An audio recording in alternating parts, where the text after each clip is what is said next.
দুনিয়া তৃপ্ত করে না, দুনিয়ায় তৃপ্তি মিলে না বন্ধু। এটা তৃপ্তের জায়গা নয়, এটা তৃপ্ত হওয়ার জায়গা নয় বন্ধু। আল্লাহ তাআলা কোরআনে ওয়াদা দিছে, বান্দা জান্নাতে আইসো, তোমার আমি তৃপ্ত করে দেব, সুখে ভরে দেব। মা তাশতাহি আনফুসুকুম, যা দিল চাইবে বান্দা আমি সব দেব। তোমার চাওয়া শেষ হইলে ওয়ালাদাইনা মাজিদ, আমার কাছে আরো অগণিত আছে কোটি কোটি নিয়ামত, যেগুলো তুমি নামও জানো না, চেনেও না বান্দা, তুমি চাও নাই, আমি আল্লাহ নিজের থেকে আরো কোটি কোটি দেব।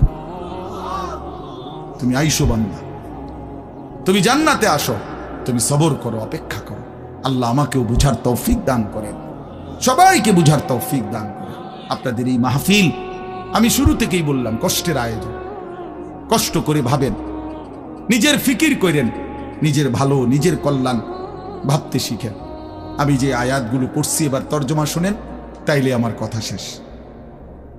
আয়াতগুলো মূল বক্তব্য হইল আল্লাহ তাআলা বলছেন এই পৃথিবী একদিন শেষ হবে, হাসরের মাঠ কায়েম হবে, মানুষগুলোর দুইটা অবস্থা হবে, কিছু আমার প্রিয় বান্দা হবে, কিছু নাফরমান বান্দা হবে। আল্লাহ তাআলা এই কথাটা খুব গুরুত্ব দিয়া কোরআনে বুঝাইছে, বান্দা এই রং রসের এই সৌন্দর্যময় পৃথিবী তোমার কাছে যত লোভনীয়ই মনে হোক, আকর্ষণীয় মনে হোক, তবে এটা নিশ্চিত যে তুমিও থাকবা না, দুনিয়াও থাকবে না। এই কথাটা মনে রাখো বান্দা। এটা যদি মনে রাখতে পারো তো জিন্দেগি সুন্দর হবে, জীবন সুন্দর হবে। এই জন্য কোরআনুল কারীমে আল্লাহ তাআলা খুব এই কথাটা বুঝাইতে চাইছে, বান্দা এই এত সুন্দর পৃথিবী দেখে তুমি যতই বিমোহিত হও, মুগ্ধ হও, তো মনে রাখো এটা থাকবে না, আমি একদিন ভেঙে ফেলব। ইযাস সামাউন ফাতারাত, আসমান ভেঙে চুরচুর হবে। ওয়া ইদাল কাওয়াকিবুন তাসারাত, তারকারাজি খসে খসে পড়বে, পাহাড়গুলো উঠতে থাকবে তুলার মতো। ওয়া তাকুনুল জিবালু কাল ইহনিল মানফুশ ওয়া বুসাতিল জিবালু বাসসা, পাহাড়গুলো তুলার মতো উঠতে থাকবে, সাগর নদীর পানিগুলো টকবক করে উথরাইতে থাকবে। মা তার কোলের বাচ্চাকে ছুঁড়ে ফেলে দিবে, গর্ভবতী নারীর বাচ্চা নিজে নিজে বের হয়ে যাবে, সব মানুষ পাগলের মতো মাতালের মতো হয়ে যাবে। ইসরাফিল ফু দিবে, জমিনের মধ্যে ভূমিকম্প শুরু হবে, বিকট শব্দে আওয়াজ হবে। আল কারিআতু মাল কারিআ। আল্লাহ তাআলা এই কথাগুলো বহুভাবে বহু আয়াতে বুঝাইতে চাইছেন, বুঝাইয়া বলছেন, বান্দা একদিন তুমিও শেষ হবা, আমার এই সৃষ্টি জগৎ শেষ হবে, হাসরের মাঠ কায়েম হবে। তো এখানেও আল্লাহ তাআলা বলছেন, কাল্লা ইদা দুক্কাতিল আরদু দাক্কান দাক্কা, সাবধান বান্দা, মনে রেখো এই জমিন একদিন চূর্ণ বিচূর্ণ হয়ে যাবে। কি হবে বলেন না? ওইখানে একটা কথা আছে, লম্বা কথা, অতুহিব্বুনাল মালা হুব্বান জাম্মা। আল্লাহ তাআলা বলেন, বান্দা দুনিয়ার মাল আর সম্পদের ভালোবাসাটাকেই তোমরা খুব গভীরভাবে দিলের মধ্যে বসায় লাইলা। তবে মনে রাখো, দুনিয়াকে তুমি যত ভালোবাসো, যত মজবুত করো, যত বিল্ডিং, যত ফাইলিং, যত মজবুতই হোক না কেন, এটাই মনে রাখো আমি আল্লাহ এই জমিন, এই সৃষ্টি একদিন ভেঙ্গে চুরে তছনছ করে ফেলব, চূর্ণ বিচূর্ণ হয়ে যাবে। কাল্লা ইদা দুক্কাতিল আরদু দাক্কান দাক্কা। এরপরে হাসরের মাঠ কায়েম হবে। তো হাসরের মাঠের দৃশ্যটা আল্লাহ তুলে ধরছে যে হাসরের মাঠ কায়েম হবে, মানুষগুলো সব দাঁড়ানো থাকবে, আদম থেকে ইসরাফিলের ফু পর্যন্ত। এই দাঁড়ানো অবস্থায় আল্লাহ তাআলা বলতেছেন, ওয়াজা রাব্বুক, আল্লাহ তাআলা মহান আল্লাহ পাক, তিনি তার শান অনুপাতে হাসরের ময়দানে উপস্থিত হবেন। ওয়াল মালাকু সাফফান সাফফা, কোটি কোটি ফেরেশতা সারিবদ্ধভাবে লাইন ধরে দাঁড়াবে, চারদিকে কোটি কোটি ফেরেশতা, মহান আল্লাহ পাক উপস্থিত, আর মানুষগুলো সব দাঁড়ানো। এই কল্পনা করে হাসরের মাঠ। এবার কি হবে? আল্লাহ বলেন, ওয়াজিআ ইয়াউমাইদিন বিজাহান্নাম। এই অবস্থায় ফেরেশতারা জাহান্নামকে ৭০,০০০ আগুনের শেকল দিয়ে টেনে হাসরের ময়দানে উপস্থিত করবে। মানুষগুলো সচক্ষে জাহান্নামকে দেখবে। জাহান্নাম একটা বিকট তারা আগুনের গর্জন, তীব্র আগুনের যখন একটা গর্জন উঠবে, আল্লাহর কসম নবী বলছে, পুরা হাসরবাসী তখন চিৎকার দিয়া বলবে, ইয়া রব্বি নাফসি নাফসি, আয় মাওলা আমাকে বাঁচান, আমাকে বাঁচান। এই প্রথম হাসরবাসী কথা বলবে, তাফসিরে আছে, হাদিসে। মানে প্রথম চুপচাপ দাঁড়ায় থাকবে, কিন্তু জাহান্নামকে যখন দেখবে, জাহান্নামের চিৎকার যখন শুনবে, তখন পুরা হাসরের ময়দানে চিৎকার উঠবে, ইয়া রব্বি নাফসি নাফসি, আল্লাহ আমাকে বাঁচান। নবী সাল্লাল্লাহু আলাইহি ওয়াসাল্লাম বলেন, আল্লাহ তাআলা ফেরেশতারা যেন দেখাই দিবে ইব্রাহিম আলাইহিস সালামকে, ওই যে আপনার ছেলে ইসমাঈল, তার ব্যাপারে কিছু বলবেন। ইব্রাহিম আলাইহিস সালাম বলবেন, ইয়া রব্বি নাফসি নাফসি, এই মাওলা আমাকে বাঁচান, আমাকে। ওর বিষয়টাও দেখো। ইয়াকুব আলাইহিস সালাম, ওনার ছেলে ইউসুফ আলাইহিস সালাম, এটা সেই ছেলে 40টা বছর দুনিয়াতে যার জন্য উনি কাঁদছিলেন। ফেরেশতারা বলবো, ওই যে ইউসুফকে দেখা যায়, তার ব্যাপারে কিছু বলবেন। ইয়াকুব আলাইহিস সালাম বলবেন, ইয়া রব্বি নাফসি নাফসি, এই মাওলা আমারে বাঁচান, আমার। ওটাও বুঝো।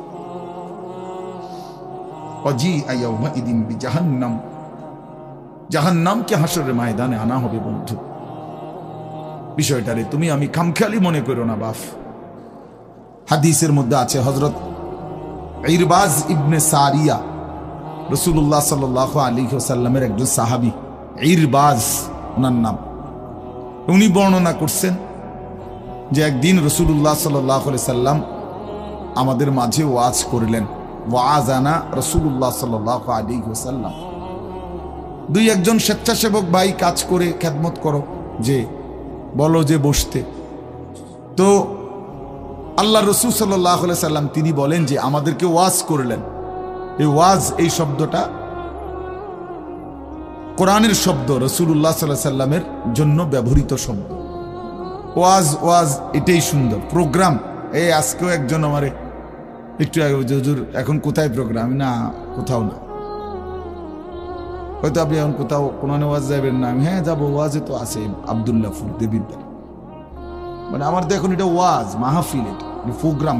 প্রোগ্রাম কি? তা প্রোগ্রাম আর ওয়াজ সমার্থবোধক শব্দ নয়। ওয়াজের ইংরেজি না প্রোগ্রাম, ওয়াজ ওয়াজি, এটাই। তার মানে প্রোগ্রাম তো যে কোনো অনুষ্ঠানকে বলে, খানা দানা, যে কোনো আড্ডা, এটাও তো একটা প্রোগ্রাম। কিন্তু রাসূলুল্লাহ সাল্লাল্লাহু আলাইহি সাল্লামের সাহাবীরা ব্যবহার করছেন যে নবীজি আমাদের মাঝে ওয়াজ করলেন। আপনার কাছে এটা পুরান মনে হইল, এটা হাদিসের শব্দ। ইয়াইজুকুম লাআল্লাকুম তাযাক্কারুন, এই যে কোরআন শরীফ আছে, আল্লাহ বলেন আমি ওয়াজ করতেছি তোমাদেরকে যেন তোমরা আমি আল্লাহর ওয়াজ থেকে উপদেশ গ্রহণ করতে পারো। ইয়াইজুকুম, যে কোনো আলেমকে জিজ্ঞাসা করে, ইন্নাল্লাহা ইয়া'মুরু বিল আদলি ওয়াল ইহসান ওয়া ইতাই যিল কুরবা ওয়া ইয়ানহা আনিল ফাহশাই ওয়াল মুনকারি ওয়াল বাগি ইয়াইজুকুম লাআল্লাকুম তাযাক্কারুন। এজন্য ওয়াজ, এই শব্দটা কোরআনের শব্দ, এটা রাসূলুল্লাহ সাল্লাল্লাহু আলাইহি সাল্লামের শব্দ। তাহলে এর চাইতে দামি হয়ে গেল প্রোগ্রাম? কথা বলেন না। যাই হোক, তো বলতেছিলাম আল্লাহর নবী সাল্লাল্লাহু আলাইহি ওয়াসাল্লাম তিনি বললেন, ওয়াজ করলেন, সাহাবী বলতেছেন। তো এটা আমাদের অবস্থা কি হলো? শ্রোতাদের হালাত কি হলো? নবী সাল্লাল্লাহু আলাইহি সাল্লামের সাহাবী বলেন, শ্রোতাদের অবস্থা হলো দুইটা, জারাফাত মিনহাল উয়ুন ওয়া ওয়াজিলাত মিনহাল কুলুব। নবীজির ওয়াজের পরে আমাদের হালাত হলো এই, আমাদের চোখ দিয়ে অঝরে পানি ঝরতে লাগলো, আমাদের দিল আল্লাহর ভয়ে কাঁপতে লাগলো। সরাসরি হাদিস। তাহলে ওয়াজের মাকসাদ বুঝলেন কিনা, যে কি হওয়া উচিত ছিল? চোখে পানি ঝরছে আর দিল আল্লাহর ভয়ে কাঁপতেছে। কোরআন শরীফে আছে, সরাসরি কোরআন শরীফে, وَإِذَا سَمِعُوا مَا أُنزِلَ إِلَى الرَّسُولِ تَرَى أَعْيُنَهُمْ تَفِيضُ مِنَ الدَّمْعِ مِمَّا عَرَفُوا مِنَ الْحَقِّ। আল্লাহ বলেন, রাসূল আপনার সাহাবীদের হালাত দেখেন। আমি আল্লাহর কোরআন যখন আপনার উপরে নাজিল করা হয় আর আপনি যখন সাহাবীদের সামনে এই কোরআন তেলাওয়াত করেন, তারা আয়ুনাহুম, ওই দেখেন ভাই, ওই দেখেন, দেখছেন কি পরিমাণ অপদার্থ এটা? এরকম করলে কেন ভাই তুমি? আরে তুমি মিয়া জ্যাকেটওয়ালা, তুমি আবার পিছে চাও কেন? তুমি চেনো না আমারে, কোনোদিন দেখো নাই? আমি 1 মিনিটের জন্য ছেড়ে দিতে রাজি না। আমি নওজোয়ানের পরিবর্তন চাই। এই এক ফিকির নিয়া জিন্দিগির আমার মেহনত, প্রতিটা নওজোয়ানের বদলানো চাই। এই জন্য সোজা কেউ না বলুক, তার আমি বলবো, আমি নিয়ত করছি যে একদিন পারি একদিন বলবো। যেদিন বলতে পারবো না, নাই। পৃথিবী থেকে কোনোদিন যদি নাই তো নাই, কিন্তু ছেড়ে দেব না আমি ইনশাআল্লাহ। লক্ষ লক্ষ মুসলমানের কিশোর তরুণ যুবক একরকম এটা ভাবছে, এরা ছেলেরা যে এদের কোনো অভিভাবক নাই, আপন মা বলার সাহস পায় না, আপন বাবা বলার সাহস পায় না, এলাকার কেউ কিছু বলার সাহস পায় না। তোমরা ছেলেরা মিয়া যা মন চায় তাই করতেছো নিজের খেয়াল খুশি মতো। আরে ভাইয়া, এভাবে নিয়ন্ত্রণহীন, অভিভাবকহীন, কারো তত্ত্বাবধানবিহীন জীবন জন্তু জানোয়ারের জীবন বেটা। আমি বললাম বেটা, যার মাথার উপরে কোনো ছায়া নাই, যার কোনো অভিভাবক নাই, যারে আগলাইয়া রাখে না কেউ, যারে শুধরাইয়া দেয় না কেউ, আল্লাহর কসম ওই জীবন জানোয়ারের জীবন বেটা, জন্তু জানোয়ারের জীবন। তোমার মনে যা চাই তাই করবা, এটাকে আল্লাহ কোরআনে বলছে এই লোকটার পরিচয় হলো সে জানোয়ার, যার জীবনের কোনো নিয়ন্ত্রণ নেই। রাতের বাজে 3টা ঘুমায় না, সকাল বাজে 9টা ওড়ে না। দেখিতা তো পাগল না ছাগল না, এটা পতনেরও টাইম নাই, উড়নেরও কি নাই। এটা কোনো জীবন হলো না, এটা জানোয়ারের জীবন না। সারা রাত, রাতের 3টা বাজে মোবাইলে উলঙ্গ ছবি দেখতেছে। আস্তাগফিরুল্লাহ, আস্তাগফিরুল্লাহ। স্বাভাবিকভাবে জি বলো ভাই, রসিকতা করো না, তামাশা করো না, বিকট আওয়াজে যেই বলারও দরকার নেই, স্বাভাবিক শুনতে থাকো ভাইয়া।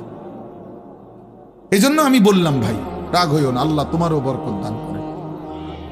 কিন্তু আমার বলার উদ্দেশ্য হলো আমাদের পরিবর্তন দরকার, সংশোধন দরকার, আমাদের জিন্দেগি সাজানো দরকার। আমি এই কথাটাই বলতেছিলাম যে মাহফিলের মাকসাদ বিবেক জাগানো, দিল জাগানো, দিল জাগানো, অনুভূতি সৃষ্টি করা। যাহা আমি কি করছি, আমি কি করছি, আসলে আমার কি করা উচিত ছিল। তাইলে কোরআনুল কারীমের মধ্যে আল্লাহ তাআলা বলছেন, আল্লাহর কথা শুনলে সাহাবীদের চোখ দিয়ে তারা আয়ুনাহুম তাফিদু মিনাদ দাম'i, নবী আপনি দেখবেন আপনার সবগুলো সাহাবীর চোখ থেকে অঝরে পানি ঝরছে, কাঁদতেছে। আল্লাহর কোরআন শুনলে সাহাবীরা কাঁদতেন। কোরআন শরীফে একটা সূরা আছে 29 পারা, সূরা দাহর, কোরআন শরীফের 75 নম্বর সূরা, 76 নম্বর সূরা। এই সূরাটা ছোট্ট একটা সূরা। এই সূরার মধ্যে জান্নাতের অসাধারণ বর্ণনা আছে। যেদিন এই সূরাটা নাজিল হয়েছে, নবীজি উপস্থিত সাহাবী যারা ছিল সামনে, তখন জিব্রাইল মাত্র নাজিল করছে, নবী সাল্লাল্লাহু আলাইহি সাল্লাম সাহাবীদের সামনে শুনাইছে এটা, এই সূরাটা। এই সূরার মধ্যে জান্নাতের খুব সুন্দর বর্ণনা আছে, সূরা দাহর। তো এই সূরার এই জান্নাতের বর্ণনা শুইনা এইখানে বসা একজন সাহাবী, কালো, রজুলুন আসওয়াদ, তাফসিরে আছে, উনি ছিলেন একদম কালো রঙের সাহাবী, সহজ সরল সাহাবী। এইখানে বসেই একটা চিৎকার দিছে জান্নাতের আকাঙ্ক্ষায়, ওইখানে ইন্তেকাল করছে।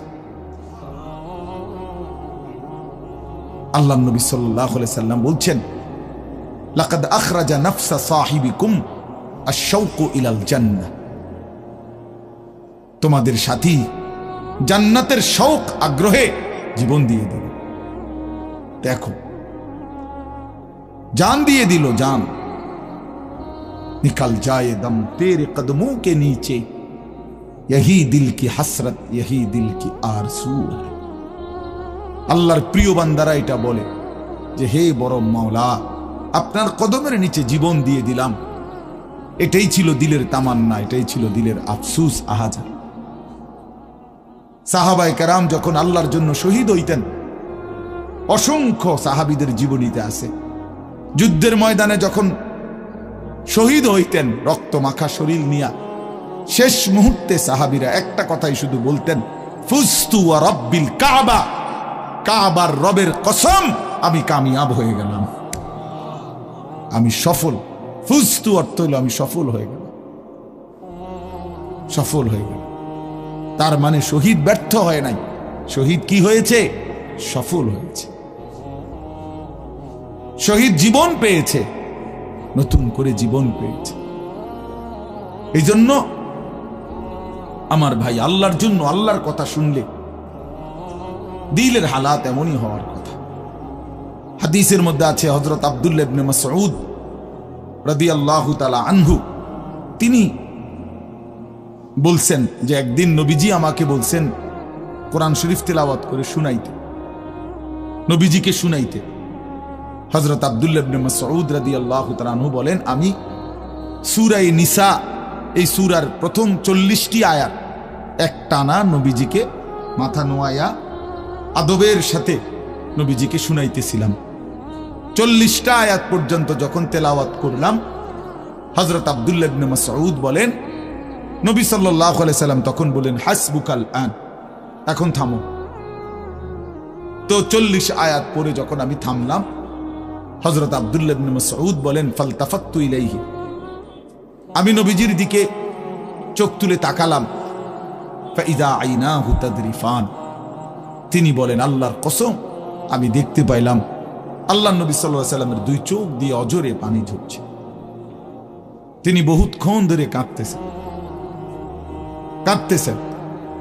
তাইলে এই ছিল রাসূলুল্লাহ সাল্লাল্লাহু আলাইহি সাল্লামের হালাত, এই ছিল সাহাবায়ে কেরামের হালাত। আল্লাহর কথা শুনলে নবী নিজেও কাঁদতেন, সাহাবায়ে কেরামও কি করতেন? কাঁদতেন। প্রিয় ভাই আমার, বন্ধু আমার, আমরা মুসলমান। আমি এই কথাটাই শুরু করছিলাম, গাফেল বঞ্চিত হয়, খামখেয়ালি মানুষ, খামখেয়ালি। আর কেন নামাজ পড়ি না, আর কি পড়ি না, মসজিদে যাইতেন, ভাল লাগতেছে না, কেরুম লাগতেছে, কি জানি কেরুম জানি লাগতেছে, কেরুম লাগতেছে, এরুম আর কেরুম, পাগল কোথাকার বেটা, কেরুম লাগতেছে, এটাও কই তারস না, তুই তো একটা অপদার্থ মানুষ বেটা, এটা কোনো কথা হইল? এই জন্য বললাম, মানে আসল কথা হইল গাফেল, খামখেয়ালি।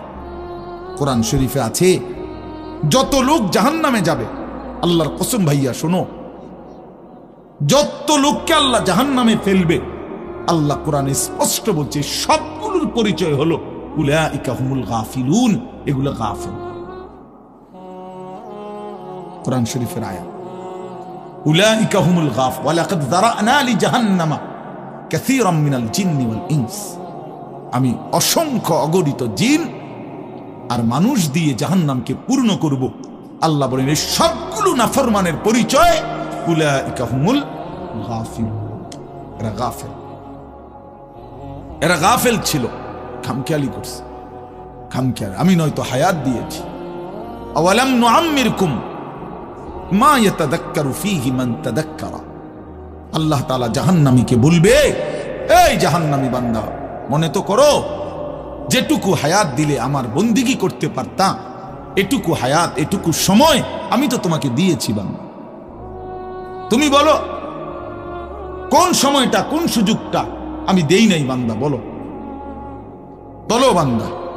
1টা বাজে জোহরের আজান হইছে, 3:45 বাজে আসরের আজান হইছে, 3.5 ঘন্টা তো 12 রাকাত বা 10 রাকাত জোহরের নামাজ পড়তে কি 3.5 ঘন্টা লাগে? বলেন বলেন। তাইলে যুবক কেন নামাজ পড়লাম? তুমি কি হায়াত পাও নাই? তুমি কি সুযোগ পাও নাই? 4 রাকাত ফজরের নামাজ পড়তে কি 1 ঘন্টা সময় লাগে? তো আল্লাহ তাআলা কি সময় দেয় নাই? আল্লাহ কি হায়াত দিল না? কেন না ফরমানি করল? বন্ধু আমার, আল্লাহ বলবেন এই কথা, আওয়ালাম নুআম্মিরকুম, বলো বান্দা, আমি কি তোমাকে হায়াত দেইনি? আমি কি তোমাকে সময় দেই নাই? কোরআন শরীফে আছে আল্লাহ বলছেন এটা। কোরআন শরীফে আছে আল্লাহ বলছেন, জাহান্নামী চিৎকার করবে আর বলবে, আল্লাহ একটু সময় দেন, একটু বিরতি দেন, 1টা মিনিট কদ্দুর আমারে জিরাইতে দেন, আমি পারতেছি না মালিক, আগুনে এই মালিক, আমার শরীরটা জইলা পুরা ছাই হয়ে গেছে, আমি আর পারছি না মাওলা, আমার একটু বিরতি দেন, 10টা মিনিট কদ্দুর বিরতি দেন, এই আগুন আমি সইতে পারছি না। আল্লাহ তাআলা বলবেন লা ইউফাত্তারু আনহুম, না নাফরমান, 1 সেকেন্ডের বিরতি মিলবে না। অহুম ফীহি মুবলিসুন, আল্লাহ বলে জাহান্নামী চিরদিন অনন্তকাল মলিন চেহারা, বিমর্ষ চেহারা নিয়েই পড়ে থাকবে, কোনদিন তার মুখে হাসি ফুটবে না। ওমা যালামনাহুম ওয়ালাকিন কানু হুমুজ জালিমিন, আল্লাহ তখন বলবে নাফরমান জাহান্নামী, আমি তো তোমার উপরে জুলুম করি নাই বান্দা, তুমি তো নিজেই নিজের উপরে জুলুম করেছিলে, আমি জুলুম করি নাই। আমি যতগুলো হুকুম করেছি, যতগুলো নিষেধ করেছি বান্দা, প্রতিটা হুকুম পালন করার যোগ্যতাও আমি শরীরে দিয়েছি। তুমি যদি রুকু করতে না পারতা আমি বলতাম না, তুমি যদি সেজদা করতে না পারতা তাইলে আমি হুকুম করতাম না। আমি তো গাছকে বলি নাই সেজদা করতে, তোমারে বলছি। আমি তো মাছকে বলি নাই সেজদা করতে, তোমাকে বলেছি, কারণ তোমাকে তো যোগ্যতাও দিয়েছি। ইন্না হাদাইনাহুস সাবিলা, আল্লাহ বলেন আমি তো বুঝাইবার জন্য আমার পক্ষ থেকে প্রতিনিধিও পাঠিয়েছি, আমি তো বুঝবার জন্য আসমানি কিতাবও দিয়েছি, নবীও দিলাম, রাসূলও দিলাম, ওলামায়ে কেরামকেও দিলাম, কিতাবও দিলাম, শরীরেও মানার যোগ্যতা দিলাম, তাইলে কেন পারলা না বান্দা? নামাজ পড়ার যোগ্যতাও আছে, বুঝাইয়া বলার লোকও আছে, বুঝবার মতো কিতাবও আছে, কেন পড়লেন না বলেন? আপনারা যে কেউ যদি সিদ্ধান্ত নেন 2 রাকাত নামাজ পড়বেন, তাহলে আপনাদের শরীরে পড়ার যোগ্যতা আছে কিনা? আপনারা যদি সিদ্ধান্ত নেন কিভাবে পড়বো, তো এই কথা বুঝাইয়া বলার জন্য কোনো আলেম আছে কিনা? যদি বলেন কোরআন থেকে কইলেন, তো এটা দেখানোর মতো কিতাব আছে কিনা? তো কি সমস্যার কারণে পারলেন না?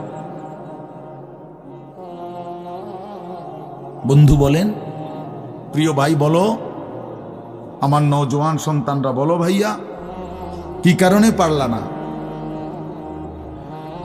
আজকের সারাদিনে 5 ওয়াক্ত নামাজ কেন পড়তে পারলা না দোস্ত? কেন পড়তে পারলা? হ্যাঁ, এই পৃথিবীতে কত বন্ধুর কত আবদার রক্ষা করলেন, পরম বন্ধু মহান আল্লাহ পাকের কোনো আবদার রক্ষা করলেন না। সামান্যটুকু উপকার যে করছে তারে কতবার থ্যাংক ইউ দিলেন। 24 ঘন্টা যিনি লালন পালন করছে তারে একবারও সেজদা দিলেন না। এই নাফরমান, তুই এত বড় গাদ্দার কেমনে হইলি বেটা? বেনামাজির চাইতে বড় গাদ্দার আর কে হইতে পারে? বেনামাজির চাইতে বেয়াদব, অসভ্য আর কি? বেনামাজি অসভ্য, অসভ্য বেনামাজি শয়তান, যার কপালে সেজদা নাই ওই শয়তান, শয়তান, শয়তান, ওইটা শয়তান। আমি বললাম, আল্লাহর কোরআন বলছে, ইবলিস তুই সেজদা দিলি না, আজকের থেকে তুই শয়তান। ইবলিস রে এর আগে শয়তান বলতো না, বলতো মানে আজকের থেকে শয়তান, আজকের থেকে রাজিম, ফখরুজ ফা ইন্নাকা রাজিম। আল্লাহ বলছে বের হ বেঈমান, কেন সেজদা দিলি না? ফা ইন্নাকা রাজিম, আজকের থেকে ইবলিস তুই অভিশপ্ত। এজন্য বেনামাজি অভিশপ্ত, বেনামাজি শয়তান। ওয়া ইন্না আলাইকা লানাতা ইলা ইয়াউমিদ্দিন। আল্লাহ বলছে ইবলিস তুই আমারে সেজদা দিলি না, তো মনে রাখিস আজকের থেকে নিয়ে ইসরাফিলের ফু পর্যন্ত, কিয়ামত পর্যন্ত তোর উপরে আমি আল্লাহর লানত। এটাই তো তরজমা নাকি? কিয়ামত পর্যন্ত তুই নাম বেঈমানের উপরে আমি আল্লাহর লানত। এই জন্য বেনামাজি মনে রাখো, এই যুবক তোমরা যারা নামাজ পড়ো না, তোর উপরে আল্লাহর লানত। আল্লাহর লানত, তোর খোদার গজব তোর উপরে, মনে রাখিস।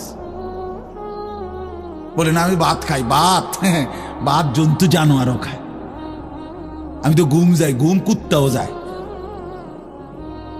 কুকুরও খায়, কুকুরও পেশাব পায়খানা করে, কুকুরেরও যৌন চাহিদা পূরণ হয়, এই জন্য কুকুরেরও বাচ্চা কাচ্চা হয়।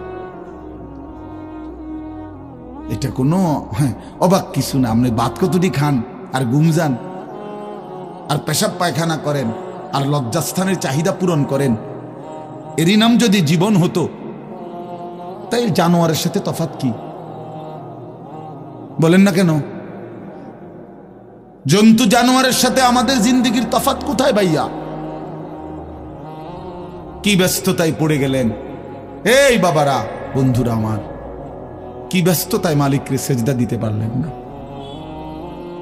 মা সালাকাকুম ফি সাকার ক্বালু লাম নাকু মিনাল মুসাল্লিন।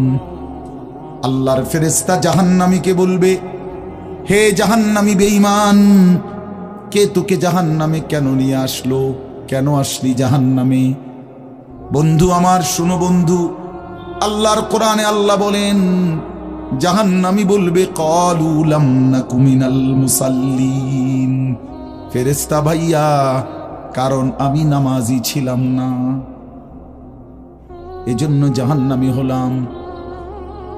ওয়াইলুন ইয়াওমাইদিল লিল মুকাদ্দিবিন ওয়া ইযা ক্বিলা লাহুমুর কাউ লা ইয়ারকাউন।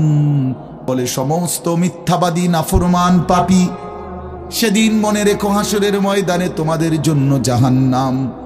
যদি বলেন কেন, আল্লাহ বলেন ওয়া ইযা ক্বিলা লাহুমুর কাউ লা ইয়ারকাউন, বারবার তাকে বলা হয়েছে নামাজের জন্য, রুকু করতে, সেজদা করতে, নাফরমান আমি আল্লাহকে সেজদা করে নাই, নামাজ পড়ে নাই, রুকু করে নাই, এজন্যে